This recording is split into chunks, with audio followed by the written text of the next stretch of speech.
Actor Bill Cosby is going to be released from prison today after Pennsylvania's highest court overturned his sex assault conviction.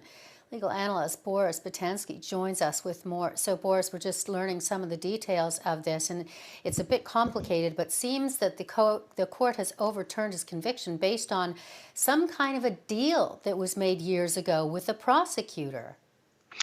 Yes, it goes back to, I mean, I haven't read the full opinion that's been released today, but it dates back to a 2005 agreement that was entered into between the district attorney at the time and Mr. Cosby that effectively gave him immunity from criminal prosecution in exchange for his cooperation and willingness to testify at a deposition involving a civil suit.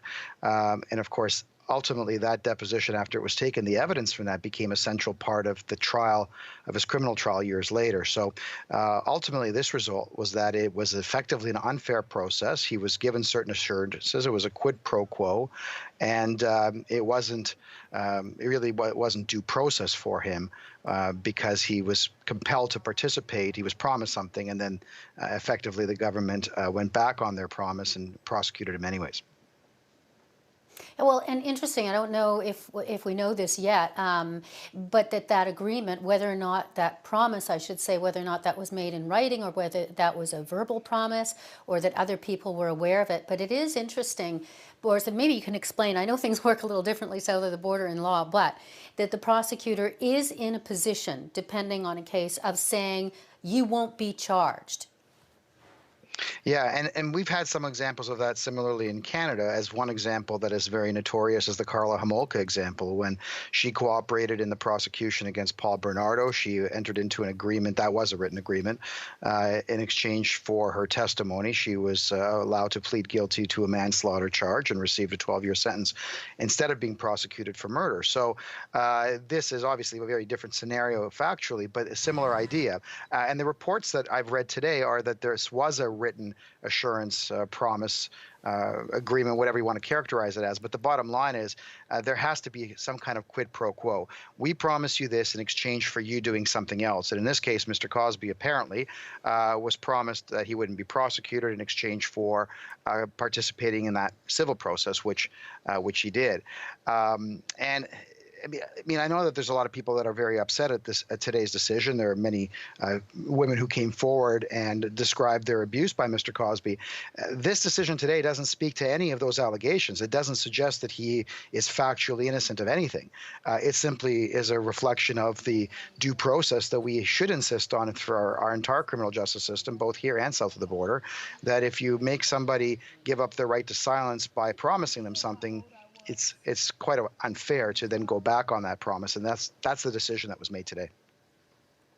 Yeah, and it was a landmark case, really, at the time. He was the first major league celebrity, charged, and I guess just either in advance of or in the Me Too generation. I mean, this caught a lot of attention because, this America's dad at one point, had fallen, and so one wonders if this happened because of an agreement. What happens to any of the previous, people? You see, this, I think, some 60 odd that had charges against them, or is that all subject to a statute of limitations?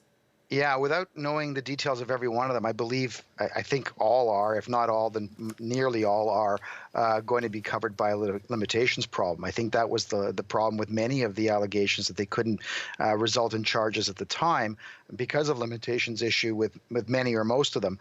So I suspect, I do believe that they're going to look at it. I suspect that if there's any sort of wiggle room, I would anticipate prosecution efforts to be revitalized. But I also do expect that there are going to be some significant problems with respect to limitations for the other victims that came forward and testified. Yeah, interesting that this comes on the heels of Cosby applying for parole. It was his first opportunity after serving 2 years, and that happened in May. He was denied parole, and I gather in part because he just absolutely refused to either show remorse or take part in any of the courses offered. Yes, that's right. That's my understanding as well. So, I mean, the parole system works on the assumption that the person's been properly convicted. There are many examples of, well, not many, but there are examples of people who have fail in a parole bid and then later succeed in an appeal that just hadn't been dealt with yet. So that's part of it is maybe not common, but it's not record breaking in any sense. So I don't think we should read anything into anything.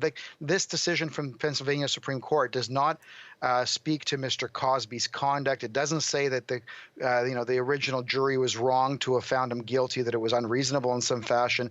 It doesn't say that evidence of his wrongdoing was wrongly received or was somehow otherwise compromised. It's simply a due process question. This man should not have been prosecuted because the government, the district attorney said, we will not prosecute you.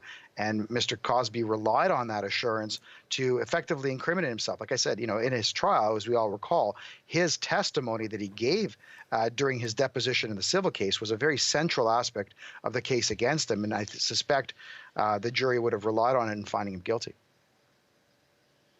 Would Bill Cosby, now I guess legally wrongfully convicted, would he now be in a position to seek some kind of compensation? It's not out of the question. I hadn't turned my mind to that issue. He hasn't been wrongly convicted in the sense that the appellate process has revealed that they got the wrong guy or something along those lines. But because of the findings that effectively the government went back on their assurances, I suppose there could be some civil claim. To be candid, I haven't looked at the sort of Pennsylvania law that would speak to that issue, but at least theoretically, you're right. There could be some civil claim that he makes, not so much that he was wrongly convicted, but the fact that he was wrongly prosecuted and had to endure the entire trial and the consequences of it. So I don't think it's out of the question. But having said that, I don't think he can also go around trying to rehabilitate himself in the court of public opinion by saying, look, the court has shown that I'm not who you think I am, because frankly, those efforts are going to go nowhere. And I don't believe that there's going to be a single victim of Mr. Cosby's wrongdoing that's going to feel that, they may feel he's gotten away with it in the sense of not serving a jail sentence, but I don't think there's any victim that's going to think that today's result somehow speaks to his prior conduct and says, well, he didn't really do anything wrong. No one should leave with that impression. And your recollection from following this case and what a big deal it was at the time, he was charged back in 2015, but a big celebrity case, a lot of attention. There were all kinds of people at the time that said that there's no way that he could get a fair trial because he's so famous. It was really kind of a very interesting case to watch, in addition because it was one of the first of its kind, but many to follow.